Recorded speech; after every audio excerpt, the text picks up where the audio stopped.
Welcome to another interview in our FM Expert series. Today I'm joined by Steve Dance. Hi Steve, good to see you.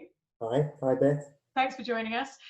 Steve's the managing partner at Riskcentric, and he's going to share with us the 3 things he wishes he'd been told about business continuity, which I think is going to be really useful. So Steve, over to you. Thank you very much, Beth. Thanks very much. Well, I think the first thing I'm going to say, the thing I really wish I'd been told when I started developing business continuity plans was it's actually not a document. A document isn't the end game here. Okay. What it is, it's really a framework of measures that we've taken to establish preparedness, create recovery capabilities, and also to define what the intended actions are for recovery. Yeah. I think many people, though, when they're tasked with developing a plan, the temptation is to write a procedure that they try to cover everything that could possibly happen and what people should be doing in a very prescribed manner. Yeah. From incident discovery right through to resumption of business as usual. And it results in an unwieldy document that's almost impossible to maintain. Yeah. And it's also fairly unusual in a pressurized situation. I mean, I think we've all seen this situation where we've had a business continuity test. Everybody pulls out their plan, and after about 5 minutes, they just give up because they can't find. Yeah, no, you're right, because it's a boring process document that isn't fit for purpose. So yeah, absolutely. How do we do it differently then? That's what I need from you. Right, okay then. Well, I think in many respects we just need to sort of move away from this concept of a plan, of calling it a plan. Yeah. It's because it sort of defines that the goal is the production of a document, and what we really want to be is to get our organisation to the stage where it has an intrinsic capability to respond to an incident or an operational disruption or basically a shock. So what we really need to do is to understand what it is we need to have in place to avoid unacceptable loss in terms of financial loss, reputational loss, damage to brand, etc. And we also need to think about bringing the skills of our people up to the required period. So while we might need to document stuff, I might sound as if I'm going to contradict myself here, while we certainly need to document some of the things that we have in place, basically for compliance purposes, third-party assurance purposes, we need to be thinking that that's the purpose of documenting. It's for reference purposes and assurance purposes.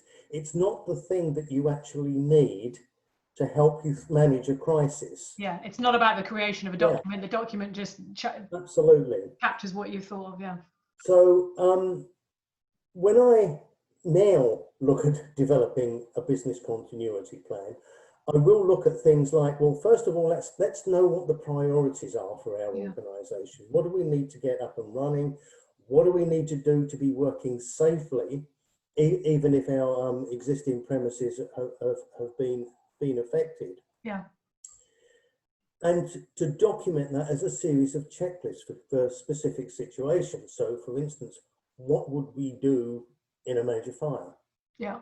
What would we do in a situation where our people couldn't get into the building? How would we manage the logistical process of providing alternative premises, giving remote access, communicating with people, and establishing a framework for communicating with our staff, our customers, and possibly any regulatory bodies? Yeah. So it's really, as I look at it, it's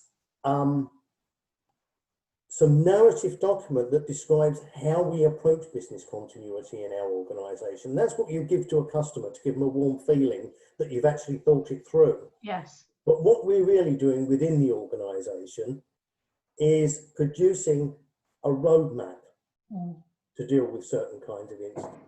And as I say, they can be brief checklists. They don't have to be massive standard operating procedures. Because as I've just said, I don't think you could ever write one to cover it. Yeah, I love a checklist. I think you're right. I think people just get bored of documents and they all follow such a regimented same process, and we glaze over, whereas a checklist, Yeah. like you say, is short and sharp and bite-sized. So I like that, Yeah. Steve. Thank you. And you can do that by role. So your Yeah. facilities manager can have a checklist of what he needs to do in certain. Or her. Let me just point that out. Sorry. Or her.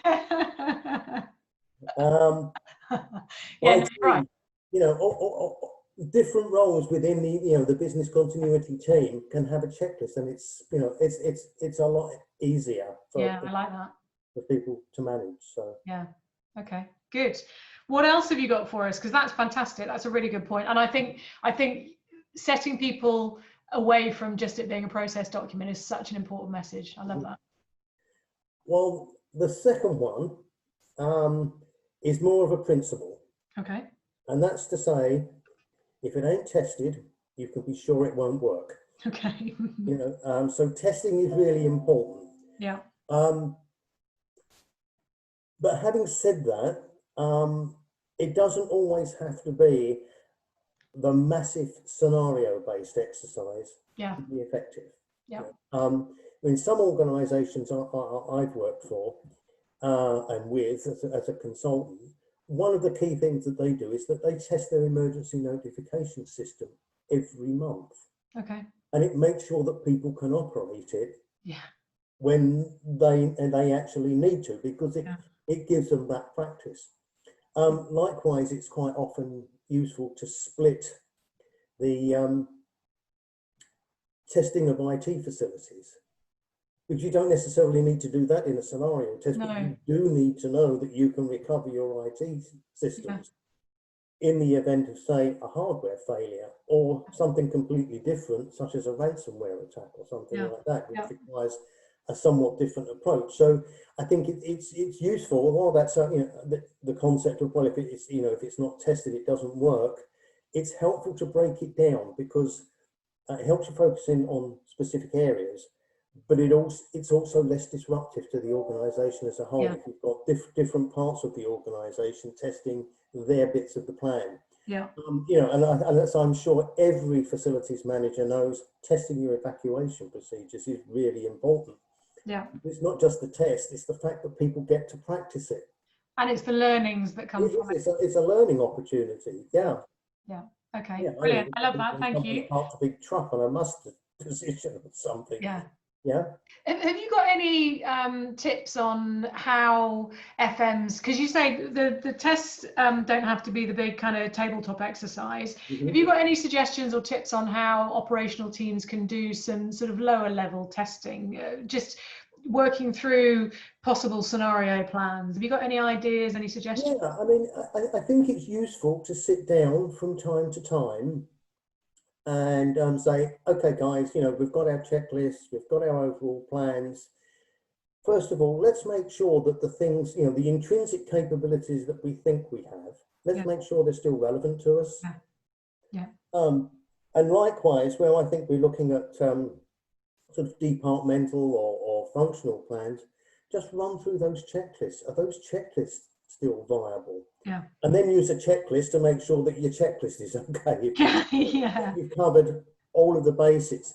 And where those kinds of exercises are quite important is that it flags up something that 3 months ago wasn't an issue, but now, well, hang on, we've done a move, and that department is no longer in this building, it's somewhere else, or which is completely and it has to be more than a once a year thing, doesn't it? Oh, absolutely, yeah. I mean, that's the good idea. The other idea of breaking it up into smaller chunks. Yeah, it means you can do it more frequently.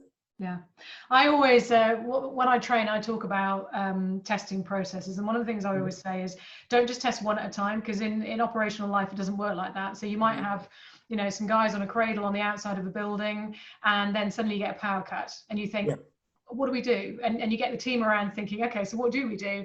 But then think about something else that could happen. So not only have we got a power cut, the fire alarm has just gone off, so the whole building's tipped out, but we've got these two guys on a window cleaning cradle outside. What do we do? Have we thought about the the fact that FM isn't just about one thing happening on its own at a time, you know, which is why this is such an important subject. Yeah, that's a really good example. Maybe I should be interviewing you, and you should. No, you're the expert. You're the expert. Steve, is there another quick top tip you've got, or are we done? Yeah, a very quick one. Intentions are great, but it's people who make these things work, and it sort of re-emphasizes what we were saying about testing. It's not just about testing the capability of a resource or a facility. Yeah. It's giving your people the chance to actually acquire the skills to manage in a crisis, and to understand that the facilities you've got in place, how to use the notification system. Is it, you know, if you've got apps on your mobile phone, do they continue to work, and all that sort of thing. And it's about giving the people the opportunity to acquire skills for crisis management, basically. So that will be my third and final one. Yeah, and you've got some training, I think, available on this, haven't you? You're launching something. Yes, we have. We're launching our first online training course. It's called Business Continuity Step by Step. Brilliant. It's a 1.5 hour video that you can subscribe to for a month or 3 months. Yeah. Accompanying that is a support forum. So, you know, if you've gone through the video and you've still got some points or issues or something you want to discuss, you can go into the support forum and we'll get back to you within 24 hours. Yeah. I'm going to put a link to your website on the video, because I think it's just such an important thing that I think a lot of, and I speak from personal experience from, you know, going back 20 years or something, I always felt a bit scared of this subject, a bit overwhelmed by it. So I think anything you can do that kind of breaks it down, and your approach I find very straightforward and really useful. So Steve, for now, thank you ever so much. Thanks for your time. It's been my pleasure, Beth. Thank you for having me. Thank you.